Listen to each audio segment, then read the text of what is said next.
मनोदनक्षमं समाहितान्तरात्मनं सुमादिभिः सदाचितं क्षमानिधिं गणाधिपं रमाधवादिपूजितं यमान्तकात्मसम्भवं क्षमादिषड्गुणप्रदं नमामि तं विभूतये।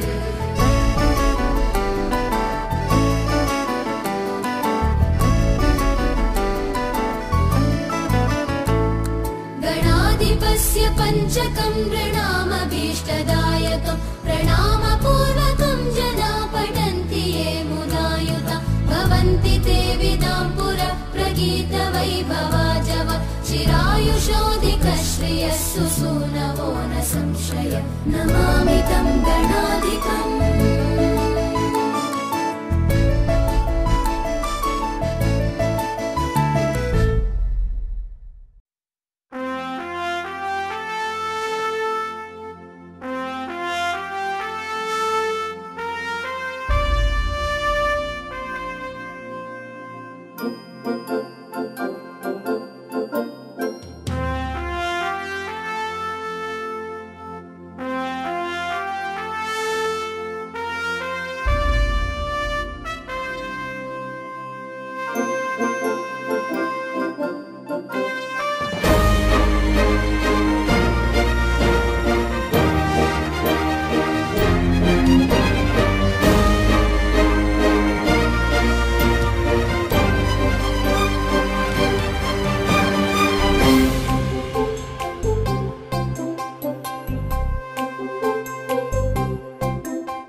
गमादिविनुता आर्या महादेवता या ब्रह्मादिपिपीलिकान्तजननी या वै जगन्मोहिनी या पञ्चप्रणवादिरेफजननी या चित्कलामालिनी चिद्रूपी परदेवता भगवती श्रीराजराजेश्वरी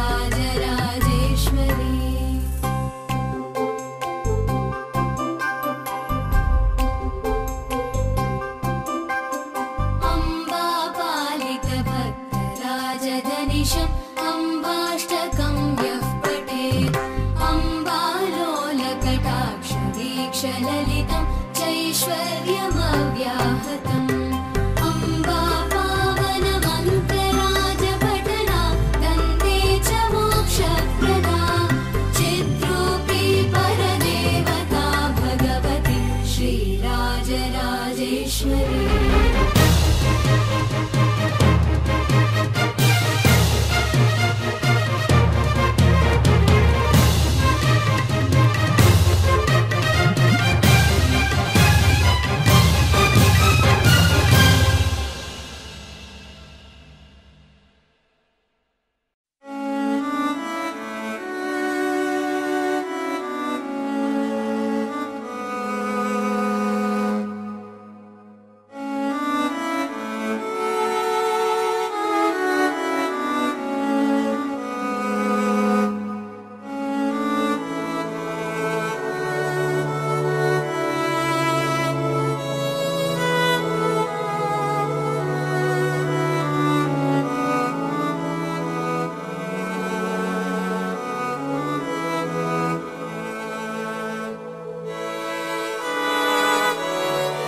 क्षुद्रघण्टानिनादाभिरामं चलत्ताण्डवोत्तण्डवत्पद्मतालं लसत्तुन्दिलाङ्गोपरिव्यालहारं गणाधीशमीशानसूनुं तमीडे गणाधीशमीशानसूनुं तमीडे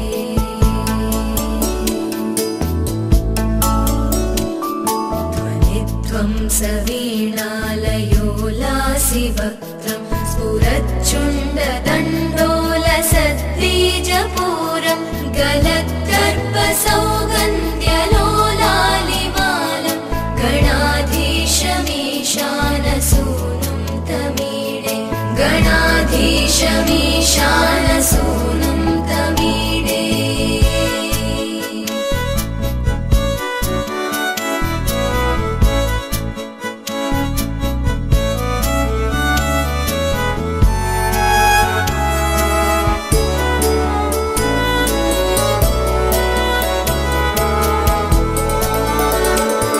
प्रकाशच्च पारक्तरत्नप्रसूनं प्रवालं प्रभातारुणज्ज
पूजावल्लरी दृश्यमूलो चलद्भ्रूलता विभ्रमभ्राजदक्षम् मरुत्सुन्दरी चामरै सेव्यमानं गणाधीशमीशानसूनुं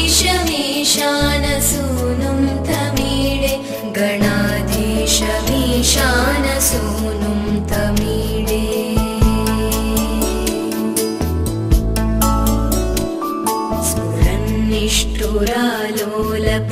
स्फुरन्निष्ठुरालोलपिङ्गाक्षितारं कृपाकोमलोदारलीलावतारं कलाबिन्दुगं गीयते योगिवर्ये गणाधीशमीशानसूनुं तमीडे गणाधीशमीशानसूनुं तमीडे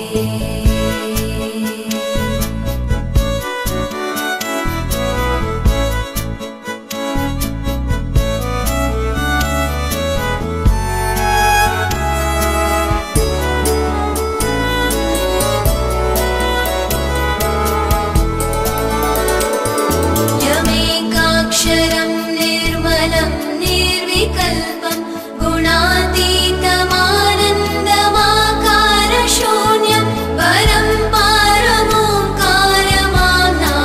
गर्भं वदन्ति प्रगल्भं पुराणं तमीडे वदन्ति प्रगल्भं पुराणं तमीडे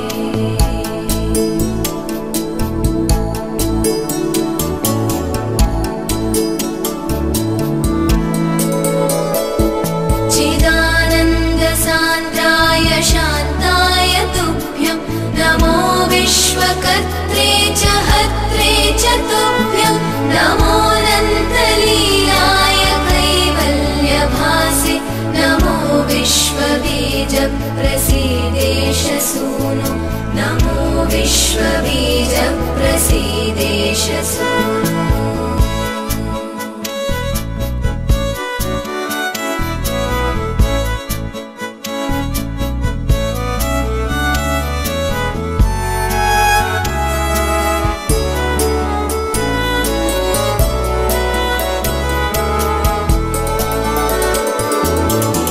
संस्तवं प्रातरुत्थाय भक्त्या पठेद्यस्तु मर्त्यो लभेत् सर्वकामान् गणेशप्रसादेन